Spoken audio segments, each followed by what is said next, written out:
সামর্থ্য থাকলে কখনোই গ্রামে থাকা উচিত না। গ্রামে ১০০ বিঘা জমির মালিক হওয়ার চেয়ে শহরে এক টুকরো ভাড়া বাসায় থাকা অনেক ভালো, অনেক সম্মানের, অনেক আরামদায়ক। গ্রামে স্থায়ীভাবে বসবাস করাটাকে কোন সুযোগে এগিয়ে রাখা যায় আসলে? এখানে বেশিরভাগ মানুষ এতই টক্সিক যে তারা তাদের ব্যক্তিগত জীবনের থেকে আপনার জীবন নিয়ে বেশি চিন্তিত। আপনার চুল বড় কেন? আপনি বোরকা পরেন না কেন? অনার্সে পড়লেও মেয়ের বিয়ে দেয় না কেন? বয়স ২৫ পেরিয়ে গেলেও এখনো জব হয় না কেন? আপনার বেচমেট কেউ বিদেশে গিয়ে লাখ লাখ টাকা কামায়, আপনি এখনো পড়াশোনা করেন কেন? এসব আজগুবি বিষয় নিয়ে তাদের অনেক টেনশন।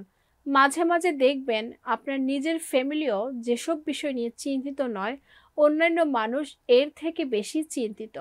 গ্রামের টক্সিক বিষয়গুলোর আরেকটি বড় পার্ট হচ্ছে ঝগড়া। আপনি এমন কোনো বাড়ি খুঁজে পাবেন না যেখানে জায়গা জমি নিয়ে কোনো বিরোধ নেই। প্রত্যক্ষ বা পরোক্ষভাবে এই ফ্যামিলি সেই ফ্যামিলির সাথে কোনো একভাবে ঝগড়া লেগেই থাকে। ১ ইঞ্চি জায়গা নিয়ে মাথা ফাটাফাটি, অশ্লীল ভাষায় গালাগালি, মামলা মোকদ্দমা চলতেই থাকে। এইজন ওইজনের নামে গোপনে প্যাচ লাগিয়ে ঝগড়া বাঁধিয়ে দেওয়া, কাউকে পছন্দ না হলে তার নামে জায়গায় অজায়গায় বদনাম রটিয়ে দেওয়া, এমনকি বিয়ে আসলেও গোপনে প্যাচ লাগিয়ে দেওয়া গ্রামের বেশিরভাগ মানুষের যেন একটি নিত্যদিনের কাজ।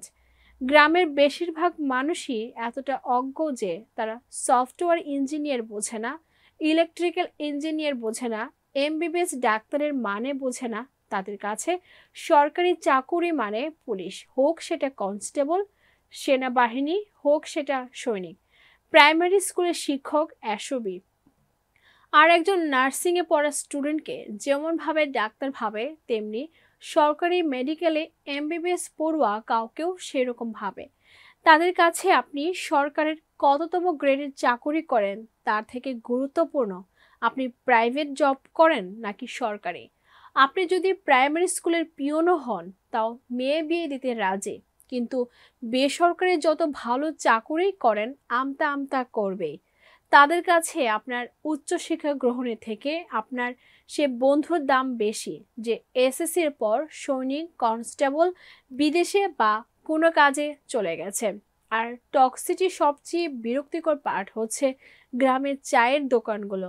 গ্রামের প্রতিটি চায়ের দোকানে চায়ের চুমুক উঠেই গিবত দিয়ে, যেখানে কারো বউয়ের বাচ্চা হচ্ছে না, কার বউ প্রেগনেন্ট থেকে শুরু করে রাজনীতি, অর্থনীতি, খেলাধুলা, কোনোটারই গবেষণা বাকি থাকে না, যার অধিকাংশই আবার গুজব।